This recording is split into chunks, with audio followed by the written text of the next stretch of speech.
Hi there, Taurus. Thank you for joining me for your weekly forecast for week commencing the 27th of July.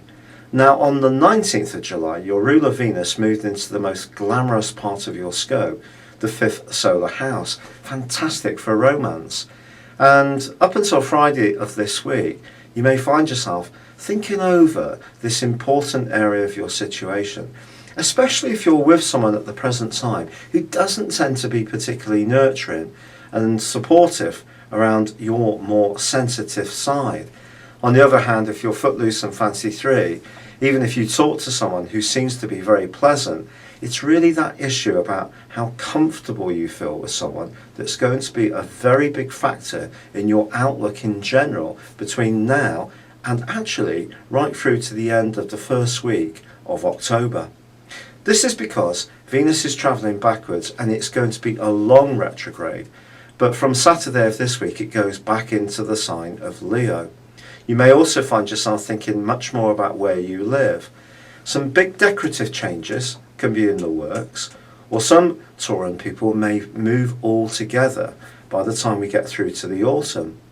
However, Venus does square up to Saturn as this week draws to a close, but Mars, in a very positive part of your scope, makes a great link with Saturn right at the end of this week.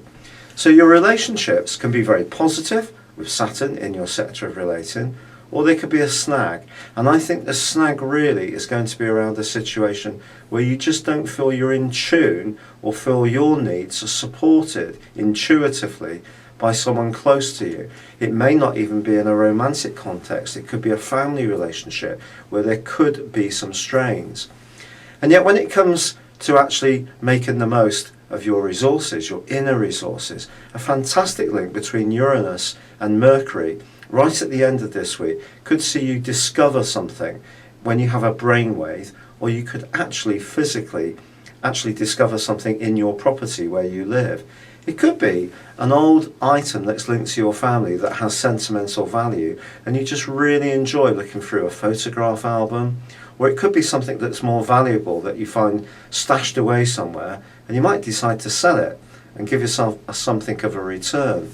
It's also possible that some Taurus people will be looking to work at home, even if it's just part-time, or create more of a formal function around an office space. So some kind of reorganisation is definitely in the works, but for things to flow for you at the moment, I do feel there needs to be a real synchronicity between your emotions and how you feel and the people who are most intimately in your space. It's been a real pleasure being with you. Thank you for joining me. Good luck and goodbye for now.